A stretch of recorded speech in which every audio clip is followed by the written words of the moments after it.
Started before summer, working over 50 hours a week, and how you can too. Okay, so this is me at my lifeguard job, and this is me a couple months beforehand. This is midsummer. Okay, I had two jobs, one day off a week, over 50 hours a week, and I got lean and jacked. Okay, this is another picture of me, literally ab veins going up my tummy. I can't believe I even took this photo. And believe it or not, I actually did have friends too, so I was having a social life simultaneously. Okay, so how'd I do it? Well, let me just go into first that I'm going to stop all the excuses you have, because I've had clients do the same exact thing with an even busier schedule than you have probably. Okay. So Jaden in 90 days went from beer belly to abs, and he had a deadlift PR, over 40 hours a week of a night shift job, which completely threw off his circadian rhythm, but that's okay because we got there. Ryan not only was the director of marketing at his company, but also started his own tech startup here in Texas as well. This is a 1-year bulk and cut, and he was the same weight in both of these photos, actually. Okay. Dustin not only took first place at his second bodybuilding show, because the first one wasn't with me, but this is him in just a 4-month transformation, December and April. Okay. He was a full-time machinist with a 16-hour-a-week additional front desk job, and he just made absolutely insane results. Okay. So let's just get to it. Goal setting. Okay. What you need to do in order to do this is have a SMART goal: specific, measurable, achievable, relevant, and time-based. Here's an example of one of those. Lose 15 pounds in 4 months. Bench 200 pounds by the end of the year. The thing is to know your why. Have a strong core and foundation of why you want to actually take this seriously. I can't tell you how many times I almost gave up during either my fitness journey or other things in my life, but I actually just had to remember why I started in the first place. Another thing that will help you keep your habits in line and in check and see what's actually working and worth doing is using a free habit tracker like Notion. Notion is used by over half of Fortune 500 companies, non-sponsored, but it is something that you can just log on daily really easily and just check off habits that you want to keep. Moving on to the second step that I recommend, okay, is auditing your schedule. What I want you to do is realize that your 9 to 5 is actually a 7 to 7, okay? I get it. I've been there. I've done that. And so what you want to do is just track the biggest places that you spend the most amount of time first. So clock in that job, clock in your transit time to and from work. And then you'll be able to see a little bit more about where those empty gaps are. Okay. So maybe let's just say this is an example. You actually have time for that morning yoga right here before you start emailing clients. Or let's just say you have some time for the morning workout before you get to drive to work. Okay. Schedule in also when you wake up and when you go to sleep.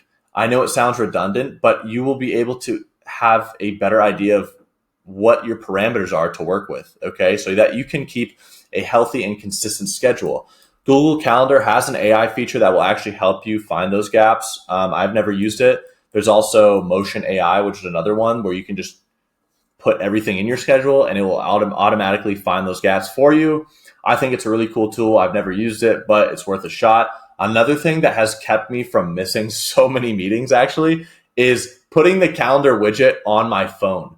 Okay, so you have so many times that I've almost missed a meeting, but I saw this when I went to my homepage and I was like, oh, I have a meeting at 4:30. Okay.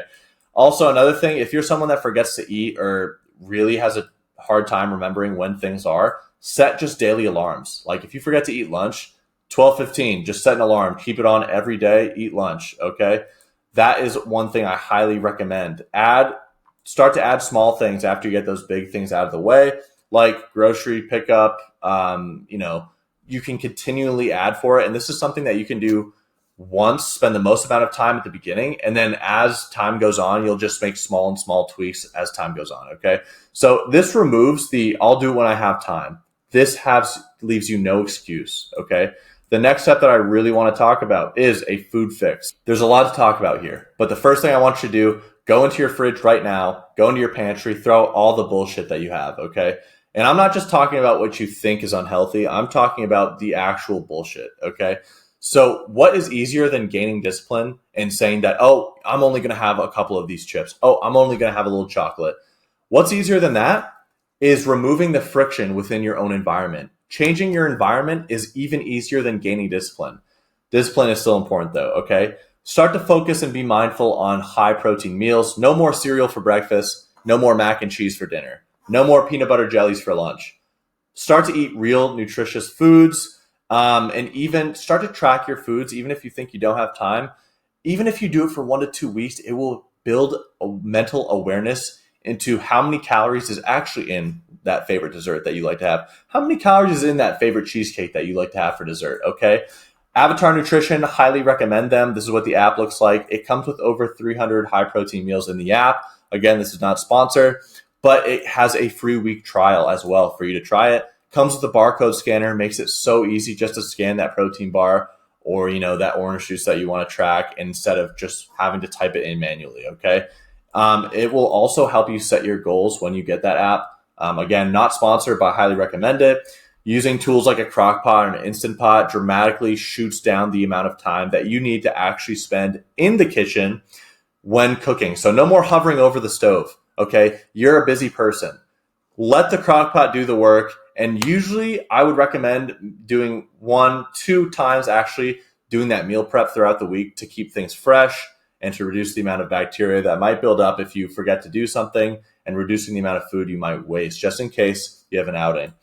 Curbside pickup for groceries is an absolute fucking game changer for me. Okay. Save hours, but not only do I save hours, I save money from impulse purchases that I might have done when going to the grocery store hungry.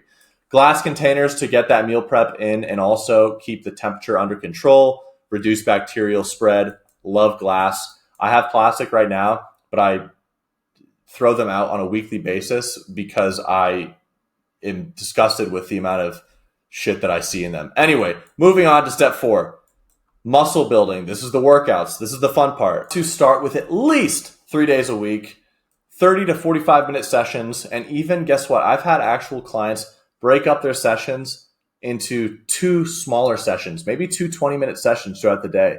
There's no right or wrong answer, but there are certain consistencies and parameters that you might have to stick in when you're designing your workout program, okay? So if you want to break it up into 2 20-minute sessions because that's all you have time for, perfectly fine, because that's 1,000% better than nothing. Focus on the compound lifts, okay? So what that means is using multi-jointed exercises. Why? Because compound lifts recruit more muscle fibers, which increases the amount of muscle that you can build in the least amount of time. If you're just sitting there and on the curl machine and just going like this, that's a lot less useful than using a compound lift, okay? Use timers on your rest breaks. No more doodadding around the gym and fucking off and talking to Joe in the corner because you have shit to get done. Use a stopwatch or a timer to time your rest breaks so that you're not slacking. Also, track. I recommend this app. It's the Strong app. You can create your own templates and then track everything. Use progressive overload to increase the amount of weight and reps and see what you did last time as well so that you can progress within the gym journey. Okay. Next, we are going to habitual movement. What does this mean? It means that using habits to keep yourself moving throughout the day. Make movement a habit throughout your lifestyle instead of sitting at a desk for 8 hours a day. Great ways to do this, and not a lot of people use them. One of them that I really like is a walking pad at your desk, if this is applicable, or even a standing desk is good. A standing desk will not only help you, reduce the lower back pain that a lot of people get when they have desk jobs, but also it does actively burn a little bit more calories than sitting. Okay, not a lot, but what the main thing is, lets your hip flexors take a break because when we're sitting down, our hip flexors are being overused, and puts more of the pressures on our legs so that our lower back can get a break. On a walking pad, what does this help you do? I literally have a chart right here on how many calories you can burn during different combinations when using a walking pad. Up to 800 calories, I think I'll take that bet, okay? Not only that, but you're going to want to set alarm reminders for you to get up. So you can just set it, if you go to 9 to 5, set it for 11, set it for 12, set it for 3, just to remind you to get up, stand up, walk around, do something. What I want you to also do is go to your health app on your phone. We all have it, and we have all been tracking steps, even though we don't know it.